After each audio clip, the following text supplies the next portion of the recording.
주말을 지나면서 한 주의 시작 월요일에는 여당 국민의힘이 최고위원회의라는 것을 개최합니다. 자, 2명의 최고위원이 등장을 할 겁니다. 우리 장최고 목소리도 준비가 되어 있네요. 오늘 이런 목소리가 나왔습니다. 한번 들어보시죠. 이재명 대표가 많이 다급하긴 한가 봅니다. 이재명 대표는 노상 강도를 경범죄로 기소했다며 날을 세웠습니다. 김성태 전 회장이 노상 강도면 노상 강도 돈을 뜯어서 북한에 대납시킨 정치인은 날강도 아닙니까? 민주당의 이재명 일병 구하기가 점입 가경입니다. 쌍방울 김성태 전 회장을 엄벌하라며 자신들이 수사기관인 것처럼 월권을 행사하고 있습니다. 쌍방울 대북 송금 사건의 진실이 드러나는 게 얼마나 무서우면 이런 추태를 보이는 것입니까? 네, 장최고는 공간 이동을 했습니다. 옷차림도 똑같아요. 국회에서 광화문 스튜디오로 넘어왔습니다. 자, 어쨌든 국민의힘은 저렇게 이야기를 했습니다. 연일 이제 쌍방울 이 대북 송금 문제 관련해서 공세의 수위를 높이고 있고 이런 가운데 이제 한동훈 장관이 제가 아까 말씀 중에 중간에 이런 말씀드렸죠. 일요일인 어제뿐만 아니라 그제 토요일에도 어떤 민주당의 입장과 관련해서 반박하는 입장을 냈다. 매우 이례적이다. 이런 말씀을 드린 바가 있었습니다. 한동훈 장관이 그제 입장을 낸 것은 이 부분을 겨냥한 겁니다. 영상으로 한번 확인해 보시죠.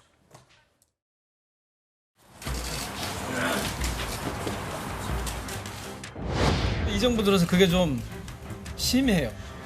자꾸 진실을 가리려고 하는, 감추려고 하는 그런 게 윤석열. 인권 보호적 관점에서 한번 사태의 국면을 다시 뒤집어서 한번 살펴봐 달라 하는. 검찰청에 몰려가서 들어눕고 영치금 보내기 운동하고 성명서 내고 가족 접촉하고 면회에서 진술 번복하라고 압박하고 하는 행태를 보이고 있는데요. 이건 권력을 악용한 최악의 사법 방해이자 스토킹에 가까운 행태라고 생각합니다. 그런 현상이 없거든요. 굉장히 과장됐을 뿐만 아니라 국회의원들에 대해서는 모욕적 표현이죠. 들어두는 거랑 앉아있는 거랑 뭔 차이가 있습니까? 아니 근데 연좌농성인데. 모욕적인 언사를 담고 있고 감정을 담고 있다는 거죠. 자, 민주당 의원들이 일주일 전에 수원지검 항의 방문한 그거 관련해서 한동훈 장관이 저렇게 검찰청에 민주당 의원들 몰려가서 들어눕고 영치금 보내기 운동하고 성명서 내고 이런 거요. 이거 사법 방해이자 스토킹입니다. 이런 취지로 이야기를 하자 박주민 민주당 의원은 한동훈 장관 그렇게 얘기했어요? 상당히 모욕적인 표현입니다. 이렇게 반발을 했어요. 그러자 한동훈 장관이 그제 토요일 날 이런 입장문을 냈습니다. 민주당이요 돌아가면서 모욕감을 지금 발언하고 있는데 노골적 사법방해에 창피함을 느끼셔야지 모욕감만 느끼십니까? 모욕당하고 있는 것은 민주당 의원님들이 아니라 우리 대한민국의 사법 시스템이 모욕을 당하고 있는 것입니다. 토요일 그제 한동훈 장관이 또 이례적으로 입장문을 낸 것이죠. 우리 양재열 변호사님은 어떻게 보시는지요? 그래서 일단 그러니까 한동훈 장관이 법무부 장관의 지금 현재 정치인이 아니고 당시에 이제 예를 들어서 검찰과 맞서고 있는 민주당이 검사도 아니지 않습니까? 현재는 정부의 어떻게 보면 국무위원이기도 하고 현 정권을 책임지고 있는 분이죠. 그러면 사실 정치적 입장을 떠나서 갑이라면 굽이지 한 장관이 갑이죠. 그러니까 법무부 장관이 저런 얘기를 했었을 때 지금 민주당 의원들이 갔던 이유는 이화영 부지사에 관해서 민주당 입장에서 봤을 때 뭔가 부적절한 일이 벌어지고 있다는 의혹이 있으니까 알아봐 달라고 얘기를 했다면 사법부도 아니죠. 사실은 검찰 수사에 대해서 신뢰를 가져달라라는 법무부 장관으로서의 원칙적인 입장을 좀 내줬으면 좋겠는데 여기에 그냥 잘못됐다라고 아예 그러니까 민주당에서는 검찰이 좀 의심스럽습니다 얘기를 하는 거잖아요. 의심하지 말아달라라는 얘기에서 그쳤으면 법무부 장관의 말씀이 될 것 같은데 저 얘기 자체에 대해서 아니 방해한다라고 얘기를 하면 검찰의 입장에서 얘기를 하시는 것 같거든요. 그런 부분이 좀 아쉽다라는 거고요.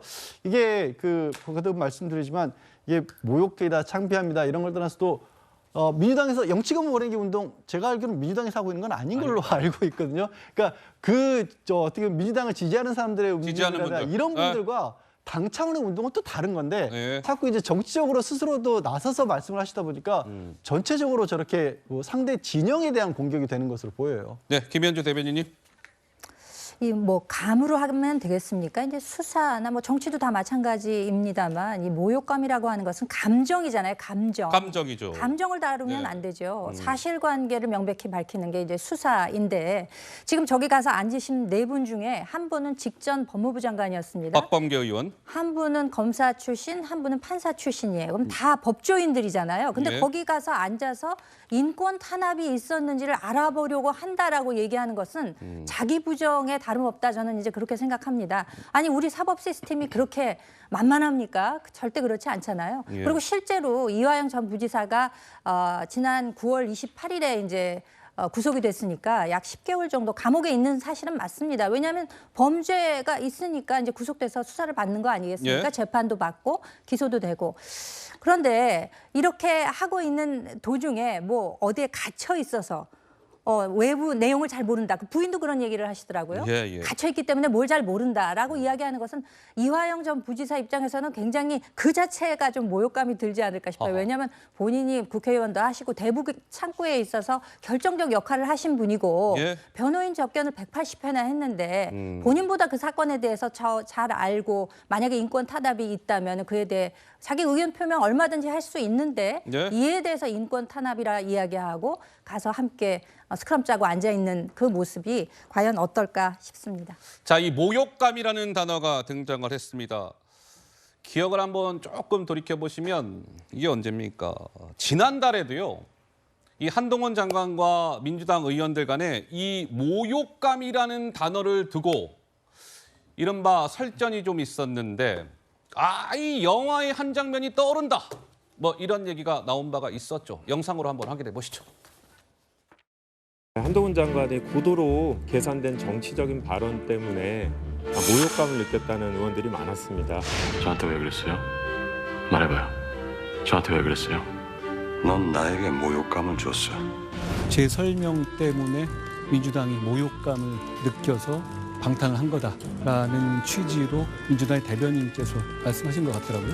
그런 거 말고 진짜 이유를 말해보시라는 말씀드립니다. 아니 그런 거 말고 진짜 이유를 말해봐요. 말해봐요. 저 진짜 생각 많이 해봤는데 저 정말 모르겠거든요. 어떻습니까? 정말 그 영화의 한 장면하고 똑같죠? 예. 저 영화 속에서요. 예. 저 김영철 씨가 이병헌 씨를 괴롭힌 이유는 자기 애인의 예. 이렇게 마음을 품고 있는 것 같아서. 예. 그리고 자기 애인의 치부를 알려주지 않아서거든요. 그게 진짜 이유예요. 예. 민주당이 방탄을 한 진짜 이유는 예. 이재명 대표 진짜 구속될까 봐 겁나서죠. 구속될까 봐 겁나서? 뭐 모욕감이 이유입니까? 진짜 이재명 대표 구속될 가능성이 차고 넘치니까. 그리고 윤관석, 이성만 의원 구속될 것 같으니까. 그리고 윤관석이든 이성만이든 노웅래든 그 사람들 개별 정치인은 민주당에게 별로 중요한 의미가 없을지 몰라도 그들 중 한 명이라도 영장실질심사를 받고 구속이 되어버리면 이재명 대표도 방탄을 못하게 되니까 결국 기승전 이재명 지키기를 위해서 방탄을 한 거지. 예. 여기서 모욕감이 어떻고 한동훈 장관의 이 국회에서 나오는 말의 내용이 어떻고가 뭐가 중요합니까? 예.